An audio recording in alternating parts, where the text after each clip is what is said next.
Guruvayur പത്മനാഭൻ്റെ പാദത്തിന് complaint വന്നിട്ടില്ല. പിന്നെ കഷായ വെള്ളത്തിൽ നിർത്തും. അപ്പോൾ അങ്ങനെ അതിൻ്റെ 2 നടയും നഖമൊക്കെ ആകെ പോയിരിക്കുക. അപ്പോഴാണ് ഞാൻ ഇങ്ങനെ ആലോചിച്ച ഭഗവാന്റെ ഒരു അനുഗ്രഹം കൊണ്ടാണെന്ന് തോന്നുന്നു.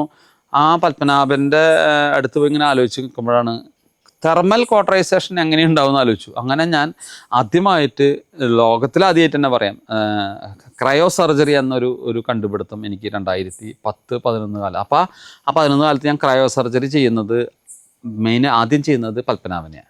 ആ ക്രയോ സർജറി കഴിയുന്നതോട് കൂടിയിട്ട് ആന നീരിൽ പോകുന്നു. തിരിച്ചു വരുമ്പോൾ ആ പാദരോഗം ഒന്നുമില്ലാതെ വളരെ പെർഫെക്റ്റ് ആയിട്ടുള്ള നഖമൊക്കെ വന്നപ്പോൾ ഞാൻ തന്നെ അത്ഭുതപ്പെട്ടു. അത് ആണ് ഒരു മിറാക്കിൾ പോലെ. അപ്പോൾ നമ്മൾ ആ മൃഗത്തിൻ്റെ ഒരു കഴിവ്, അത് ഭഗവാന്റെ അനുഗ്രഹം കൂടെ വന്നപ്പോൾ സത്യത്തിൽ അങ്ങനെ പത്മനാഭൻ ഒരുപാട് കാലം, പിന്നെ 2020 കാലഘട്ടത്തിലാണ് പിന്നെ ആന ചെരിയുന്നതിന്. അത്രയും കാലം വളരെ മനോഹരമായിട്ട് ആന നിലനിൽക്കണ്ടായി.